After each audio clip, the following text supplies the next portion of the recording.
నమస్తే, welcome to Avani news network. ఈరోజు మనతో సీనియర్ జర్నలిస్ట్ రమణ ఉన్నారు. రీసెంట్ విషయాలపై చర్చిద్దాం. అన్న, ప్రతిసారి కంటే ఈసారి భిన్నంగా బెంగాల్లో బక్రీద్ సందర్భంగా ముస్లింలు ఆవులను గోవులను కొనం, హిందువులు మా గోవులు కొనండి అని ముస్లింలను అడుగుతున్నారు. దీని మధ్య గవర్నమెంట్కి హిందువులకు మధ్య గొడవ జరుగుతుంది. గోవులు కొనాలి ముస్లిం అనే విషయంపై.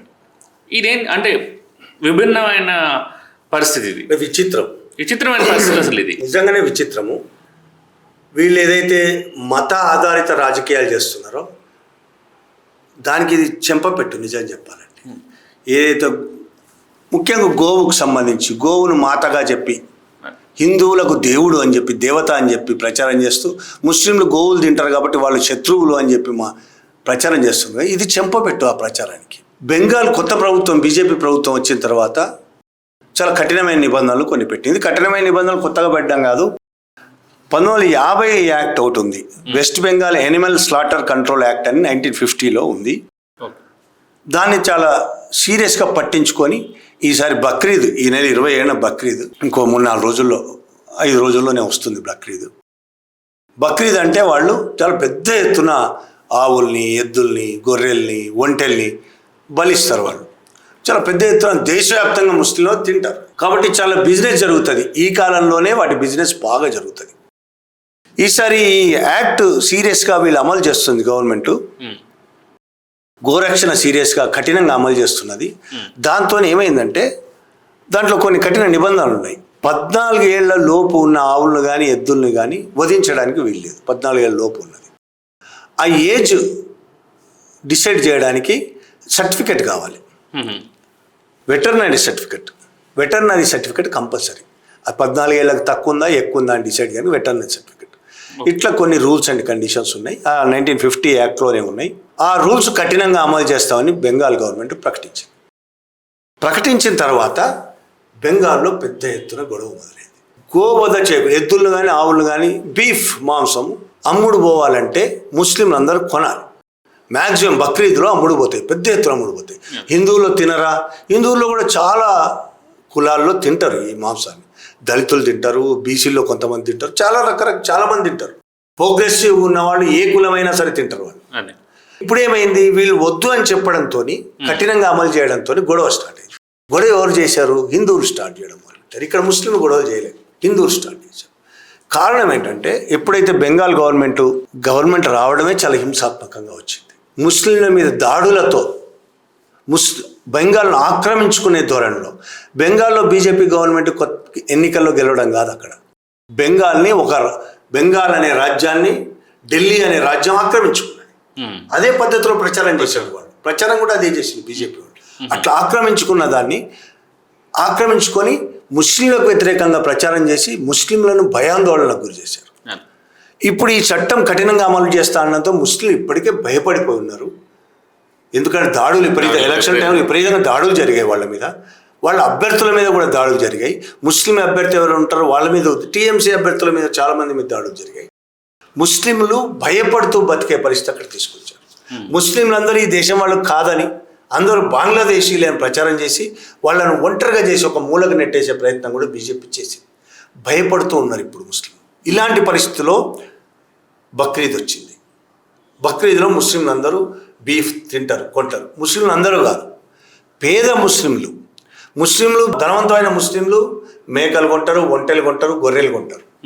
కానీ పేదలు మాత్రం బీఫ్ కొంటారు. ఎందుకంటే బీఫ్ చాలా తక్కువ ధర, ఆవులైన ఎద్దులైన తక్కువ ధరకు వస్తాయి.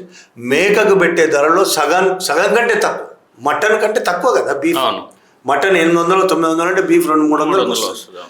కాబట్టి ముస్లింలో పేదవాళ్ళందరూ, మ్యాక్సిమం ముస్లింలో పేదవాళ్ళే ఉంటారు. పేదవాళ్ళందరూ బీఫే తినాల్సిన పరిస్థితి. కానీ ఈ భయాందోళన కలిగించే పరిస్థితుల్లో కొంతమంది ముస్లిం పెద్దలు కూడా ప్రచారం చేసి ఈసారి తినగలిగితే మటన్ తినండి, లేదంటే ఏం తినకుండా ఉండండి, బీఫ్ మాత్రం తినొద్దు. మనం ఈసారి బీఫ్ తినకుండా ఉందాం. కారణం ఏంటంటే బీఫ్ తింటున్నామనే పేరుతో, అది బీఫ్ కాకపోయినా సరే, మటన్ తిన్నా సరే దాడులు జరుగుతున్నాయి. బీఫ్ అని ప్రచారం చేస్తూ హత్యలు జరుగుతున్నాయి. గోరక్షక దళాల పేరుతో బజరంగ్ దళ్, విహెచ్పి, ఆర్ఎస్ఎస్ అనుబంధ సంస్థలన్నీ దారుణమైన దాడులు చేస్తున్నారు. అసలు ఏమీ లేకుండా మొన్న హైదరాబాద్ గుడిమల్కాపూర్ దగ్గర ఒక ప్లైవుడ్ తీసుకొస్తున్న లారీని ఆపి వాళ్ళ మీద దాడులు చేశారు, వాళ్ళని గాయపరిచారు, లారీని బద్దలు కొట్టిండ్రు, అందులో ఆవులున్నాయి తీసేది, ప్లైవుడ్ మొత్తం తీసి పడేసారు, బీభత్సం సృష్టించారు. అంటే అందులో లేవు, ఆవులు లేవు, ఎద్దులు లేవు, ఏమి లేవు, ఓన్లీ ప్లైవుడ్ ఉంది. అటువంటి పరిస్థితుల్లో ఎంత దుర్మార్గంగా గోరక్షక దళాల పేరుతో ఎంత దుర్మార్గంగా దాడులు చేస్తున్నారు. దానివల్ల ముస్లిమ్స్ వెనకడిగేసి ఈసారి మన తిండిని మనం తినకుండా ఉందాం. భయపడ్డారు వాళ్ళు, భయంతోనే అది మనస్ఫూర్తిగా కాదు, భయంతోనే. మనస్ఫూర్తిగానే వాళ్ళు మటన్ తినలేరు, ఆ పేదరికంతో వాళ్ళు మటన్ తినలేరు. ఏదో ఒకటి తినాలి. బక్రీద్ రోజున, పండుగ రోజు ప్రతి ఒక్కళ్ళు అనుకుంటారు. హిందువులు కూడా వాళ్ళ పండుగ రోజు మంచిగా చేసుకొని తిందాం అనుకుంటారు కదా. దసరా రోజు, దసరా మర్నాడు చికెన్ మటన్ చేసుకొని హిందువులు ఎవరైనా ఉంటారా? ఒక బ్రాహ్మణులు చేసుకోరేమో, మిగతా అందరు దాదాపు తింటారు కదా. వీళ్ళు కూడా అంతే, బక్రీద్ రోజు మటనో బీఫో తినాలనుకుంటారు. మటన్ తినే స్తోమత లేని వాళ్ళందరూ బీఫ్ తినాలనుకుంటున్నారు. కానీ ఆ దాడులకు భయపడి ఈసారి తినొద్దు అనుకున్నారు. తినొద్దు, ఈసారి కొనొద్దు, ఆవులను ఎద్దులను కొనొద్దు అని డిసైడ్ చేసుకున్నారు. ఇక్కడ బెంగాల్లో పరిస్థితి ఏంటి అంటే, ముస్లింలకు ఆవులు ఎద్దులు అమ్మేది మొత్తం హిందువులే. ఎక్కడైనా చూడండి భారతదేశంలో ఆవులను, ఎద్దులను, బర్రెలను, దున్నపోతులను పెంచేది ఎవరు? మ్యాక్సిమం హిందువులే కదా. వీళ్ళు పెంచుతున్నారంటే ముస్లింలు మాంసం తింటున్నారు కదా, వాళ్ళకి అమ్మేది ఎవరు? మరి హిందువులే అమ్మాలి కదా. తినేవాళ్ళను నువ్వు దాడులు చేస్తున్నావు, చంపేస్తున్నావు, మరి అమ్మేవాళ్ళ పరిస్థితి ఏంది? ఈసారి అమ్మేవాళ్ళ దగ్గరికి వచ్చింది. బెంగాల్లో అది ఒక వ్యాపారం అంటే చిన్న వ్యాపారం, పొట్ట పోసుకోవడానికి. గ్రామీణ ప్రాంతంలో హిందువులు, పేదరికంలో ఉన్నవాళ్ళు, మధ్యతరగతి హిందువులు, ఇది ఒక వాళ్ళ పొట్ట పోషించుకోవడానికి చేసే వ్యాపారం. వాళ్ళు చాలా కాలం ఎద్దులను కొంటారు, చిన్న దూడలు, ఆవు దూడలను, ఎద్దులను కొని పోషిస్తారు. వాళ్ళు పోషించి పెద్దగా చేసి బక్రీద్ సమయం వచ్చేసరికి దాన్ని పెద్దగా చేసి అమ్ముతారు. అట్లా లాభాలు సంపాదించి వాళ్ళు పొట్ట పోసుకుంటారు. ఇవి కొనడానికి వాళ్ళు అప్పులు చేస్తారు. చాలామంది హిందువులు అప్పులు చేసి ఆవు దూడలను, చిన్న దూడలను కొని పెంచుతారు. దాని అన్నిటి కోసం వాళ్ళు అప్పులు చేస్తారు. అమ్మడం వల్ల వచ్చే లాభాలు వస్తాయి, ఆ లాభాలు ఉంచుకొని అప్పులు తీర్చుతారు. వాళ్ళు అప్పులు తీర్చుకోవాలి, బతకాలి, వాళ్ళ కుటుంబం బతకాలి. అంతకుమించి వాళ్ళు ఏం సంపాదించారు. బతకడం కోసం వాళ్ళు ఆ వ్యాపారం చేస్తారు. ఈసారి ముస్లింలు మేము కొనమని చెప్తున్నారు. దాంతో కొన్ని వందల మంది, నిజం చెప్పండి వేల మంది కూడా కావచ్చు, హిందూ వ్యాపారులు అందామా వాళ్ళని, చాలా చిన్న వాళ్ళు, ఒక ఎద్దును, ఒక ఆవును పెంచుకున్న వాళ్ళు, 2-3 ఎద్దులను, ఆవులను పెంచుకున్న వాళ్ళు అమ్మడానికి మార్కెట్కు తీసుకొస్తే మార్కెట్లో కొనేవాళ్ళు లేరు. ఈసారి ఎవరు కొనట్లేదు. ఎందుకు కొనట్లేదని వాళ్ళు ఆరాధిస్తే అర్థమైంది, ముస్లింలు కొనొద్దని నిర్ణయించుకున్నారు అనేది. దాంతో వాళ్ళు ఒక్కసారి వాళ్ళ కడుపు మండింది. చేసిన అప్పులు కనిపించే వాళ్ళందరికీ. కుటుంబాన్ని పోషించుకోవడానికి వాళ్ళు ఏ పని అయితే చేస్తున్నారో దానివల్ల వాళ్ళు తీవ్రంగా నష్టపోతున్నారు. అప్పులు అట్లే మిగిలినాయి. కుటుంబం కూడా ఆకలితో చచ్చిపోయే పరిస్థితి ఉన్నది. ఏం చేయాలని అర్థం కాక వాళ్ళు రోడ్డు మీదకి ఎక్కారు, నిరసన ప్రదర్శనలు చేస్తున్నారు. వాళ్ళు మా ఆవులను, ఎద్దులను కొనకుండా ప్రభుత్వం చెయ్యొద్దు అని ప్రభుత్వానికి వ్యతిరేకంగా నిరసన.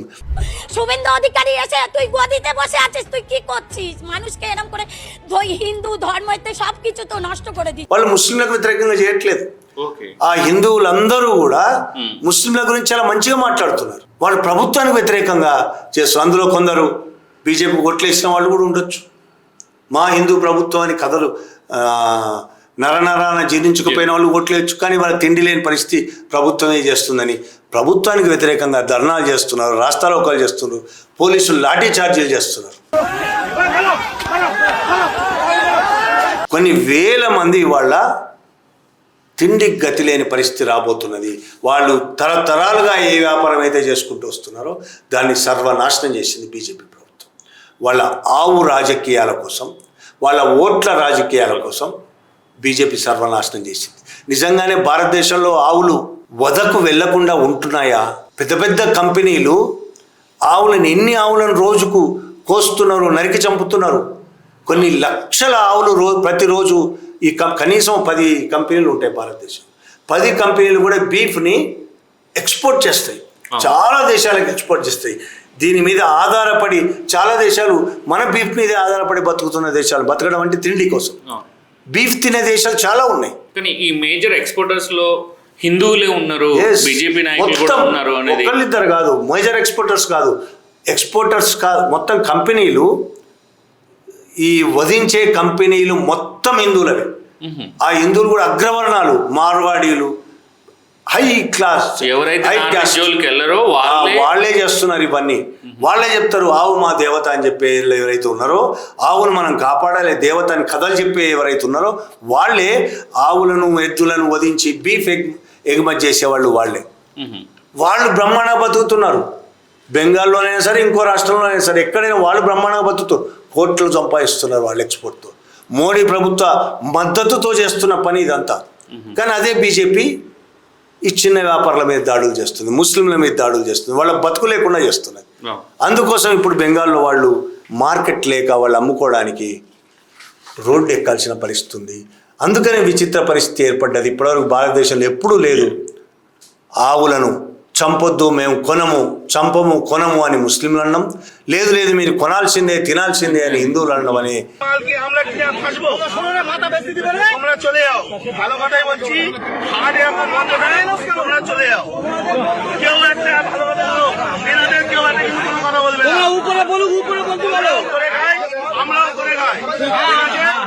এখন কথা হচ্ছে ওনাদের মাথা ওনারা বেচে দিচ্ছে, আমাদের মুসলিম ভাইরা কিনে ফেসে যাচ্ছে, ওনারা টাকা টেনে বাড়ি চলে যাচ্ছে, আর কিন্তু কোনো সমস্যা নেই. విచిత్రమైన పరిస్థితి బెంగాల్లో ఏర్పడ్డది. ఈ పరిస్థితి ఇది విచిత్రము అనే ఏదో హాస్యం కోసం అనుకునే మాట కాదు. ఇది చాలా విషాదకరమైన పరిస్థితి. విచిత్రమే కానీ విషాదకరం. అక్కడ హిందువులు ఆకలితో చచ్చిపోయే పరిస్థితి, వాళ్ళు చేసుకునే వ్యాపారం పూర్తిగా అప్పుల పాలైపోయిన పరిస్థితి, వ్యాపారం నష్టపోతున్నారు, అప్పుల పాలైపోతున్నారు. ముస్లింలు కూడా వాళ్ళకి కావలసిన తిండి వాళ్ళు తినలేక పరిస్థితి.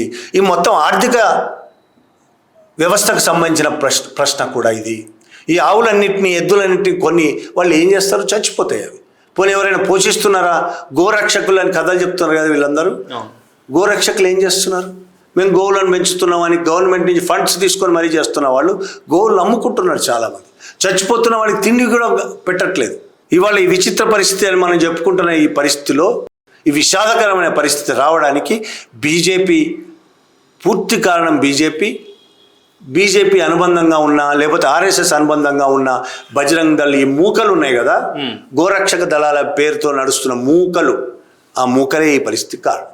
మరిన్ని ఇలాంటి విశ్లేషణ కోసం మన అవని న్యూస్ నెట్వర్క్ని సబ్స్క్రైబ్ చేసుకోండి, సపోర్ట్ చేయండి. Thank you.